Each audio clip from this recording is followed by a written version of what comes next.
ఈరోజు మనం ధ్యానం చేసుకునే మొదటి పట్టణము మరియు సువార్త ఇటువంటి ఉపవాసాన్ని దేవుడు మెచ్చుతాడు అని నాకు తెలియజేస్తున్నాయి. మొదటి పట్టణము యెషయా గ్రంథము 58వ అధ్యాయము 1వ వచనం నుండి 9వ వచనం వరకు.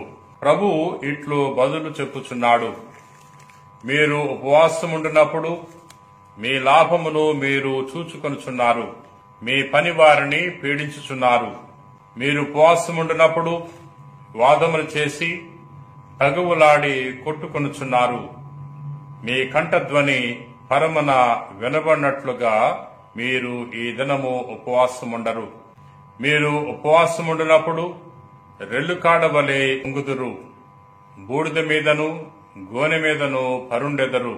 ఇట్టిది ఉపవాసము అనిపించుకున్నా నాకు ప్రీతి కలిగించునా? నేను ఇష్టపడు ఉపవాసమిది.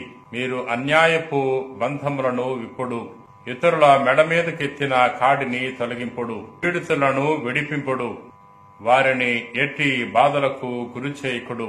మీ భోజనమును ఆకలిగొన్న వారికి వడ్డింపుడు, ఇల్లు వాకిలి లేని వారికి ఆశ్రయము కల్పింపుడు, బట్టలు లేని వారికి దుస్తులుండు, మీ బంధువులకు సహాయము నిరాకరింపకుడు.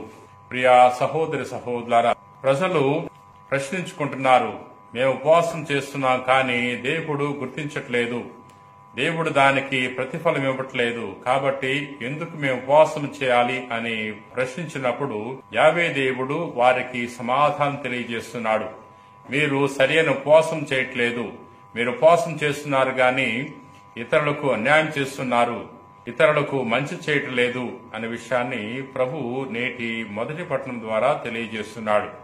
మీరు ఉపవాసం చేసేటప్పుడు బూడిదలో కూర్చుంటున్నారు, గోనె మీద కూర్చుంటున్నారు గాని దానివల్ల ప్రయోజనం లేదంటున్నాడు. మీరు ఉపవాసం చేస్తూ ఇతరులను కొడుతున్నారు, తిడుతున్నారు, ఇతరులను మోసం చేస్తున్నారు. కాబట్టి అటువంటి ఉపవాసం వల్ల ఎటువంటి ప్రయోజనము లేదు అనే విషయాన్ని ప్రభు తెలియజేస్తున్నాడు. మీరు ఉపవాసం చేసేటప్పుడు మీరు చేసే అన్యాయాలను మానుకోవాలి అని ప్రభు తెలియజేస్తున్నాడు. మీరు ఉపవాసం చేసేటప్పుడు మీ యొక్క భోజనాన్ని ఆకలిగొని వారికి మీరు ఇవ్వండి. ఉపవాసం చేసేటప్పుడు ఆశ్రయం లేని వారికి ఆశ్రయం కల్పించండి, దుస్తులు లేని వారికి దుస్తులు ఇవ్వండి.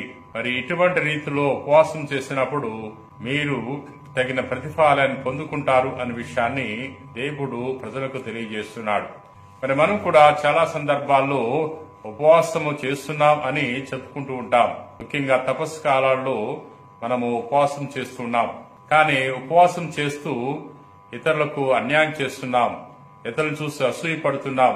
కాబట్టి అటువంటి ఉపవాసము దేవుడు మెచ్చడు అనే విషయాన్ని మనము గమనించాలి. ప్రియా సహోదరి సహోదరులారా, నేటి సువార్తలో కూడా మనం ఈ విషయాన్ని చూస్తున్నాం. యేసు ప్రభు వద్దకు యోహాను గారి యొక్క శిష్యులు వచ్చి ప్రశ్నిస్తున్నారు, ఎందుకు నీ యొక్క శిష్యులు ఉపవాసము చేయట్లేదని. మత్తయి సువార్త 9వ అధ్యాయము 14వ వచనము మరియు 15వ వచనము. యోహాను శిష్యులు యేసును సమీపించి, మేము పరిసయ్యులు కూడా తరచుగా ఉపవాసముందము, కాని మీ శిష్యులు ఎన్నడను ఉపవాసముండరేలా అని ప్రశ్నింపగా, పెండ్లి కుమారుడు ఉన్నంత కాలము పెండ్లికి వచ్చిన వారు ఎలా శోకింతురు? పెండ్లి కుమారుడు వారి మధ్య నుండి కొనిపోబడు దినములు వచ్చును, అప్పుడు వారు ఉపవాసము చేయుదురు. ప్రియా సహోదరి సహోదరులారా, నేటి సువార్తలో యేసు ప్రభు వద్దకు యోహాను గారి శిష్యులు వచ్చారు. యోహాను గారి శిష్యులు వచ్చి ప్రభుని ప్రశ్నిస్తున్నారు, మేము ఉపవాసం చేస్తున్నాం, పరిసయ్యులు కూడా ఉపవాసం చేస్తున్నారు, కానీ నీ దగ్గర ఉన్న శిష్యులు మాత్రం ఉపవాసం చేయట్లేదు, పూర్వుల సాంప్రదాయాన్ని పాటించట్లేదు అని ప్రశ్నిస్తున్నారు. కానీ ప్రభు వారికి తెలియజేస్తున్నాడు, పెండ్లి కుమారుడు ఉన్నంత కాలము పెండ్లికి వచ్చిన వారు ఉపవాసము చేయరు, పెండ్లి కుమారుడు వారి వద్ద నుండి వెళ్లిపోయినప్పుడు వారు ఉపవాసం చేస్తారు అని తెలియజేస్తున్నాడు. ఇక్కడ ప్రభు తనను తాను పెండ్లి కుమారునితో పోల్చుకుంటున్నాడు. ప్రియా మిత్రులారా, ప్రభు కాలములో పెండ్లికి వచ్చిన వారు పెండ్లి కుమారునితో వారం రోజులు గడిపేవారు. ఆ వారం రోజులు పెండ్లి కుమారునితో ఆనందములో సంతోషములో పాలు పంచుకునేవారు. ఇక్కడ యేసు ప్రభు పెండ్లి కుమారుడు, యేసు ప్రభు దేవుని కుమారుడు. మరి దేవుని చెంత ఉన్న వారందరూ కూడా ఎప్పుడు సమృద్ధిని పొందుకుంటారు, ప్రభు చెంత ఉన్న వారందరూ కూడా ఎప్పుడు ప్రభు యొక్క వరప్రసాదాలు పొందుకుంటారు, ప్రభు యొక్క సంతోషాన్ని పొందుకుంటారు అనే విషయాన్ని ఇక్కడ ప్రభు మనకు తేటతెల్లం చేస్తున్నాడు ప్రియమిత్రులారా. ఇక్కడ ప్రభు ఉపవాసం చేయొద్దు అని చెప్పట్లేదు, ఉపవాసాన్ని తప్పుపట్టట్లేదు. కానీ ఉపవాసము ఎలా చేయాలి అనే విషయాన్ని ప్రభు మత్తయి సువార్త 6:16 తెలియజేశాడు. మీరు కపట వేషధారుల వలె ఉపవాసం చేయవద్దు, విచారవదనముతో మీరు ఉపవాసం చేయవద్దు అనే విషయాన్ని ప్రభు తెలియజేసి ఉన్నాడు. ఈ పరిసయ్యులు, ధర్మశాస్త్ర బోధకులు అందరూ చూడాలి, అందరూ చూసి పొగడాలి అని గుర్తించటానికి ఉపవాసం చేసేవారు. అటువంటి ఉపవాసం వ్యర్థము అనే విషయాన్ని ప్రభు తెలియజేశాడు. మీరు ఉపవాసం చేసేటప్పుడు తలకు నూనె రాసుకుని మొహము కడుక్కొని ఉపవాసం చేయండి. రహస్య కార్యములెల్లా గుర్తించు, మీ తండ్రి మీకు తగిన బహుమానాన్ని వసుగుతాడు అని ప్రభువు తెలియజేస్తున్నాడు. మరి మనము ఉపవాసము దేవుడు గుర్తించాలి, దేవుడు మన ఉపవాసాన్ని చూసి సంతోషపడాలని చేయాలి. ప్రియా సహోదరి సహోదరులారా, యేసు ప్రభు ఎడారిలో ఉపవాసం చేసి ఉన్నాడు. ప్రభు యోర్దాను నదిలో బాప్తిస్మం స్వీకరించిన తర్వాత ఎడారిలో 40 రేయింబవళ్లు ఉపవాసం చేసి ఉన్నారు. ఉపవాసం ద్వారా ప్రభు ఆత్మశక్తిని పొందుకున్నారు. తను పొందుకున్న ఆత్మశక్తి ద్వారా సైతాన్ యొక్క శోధనలను ప్రభువు జయించగలిగారు.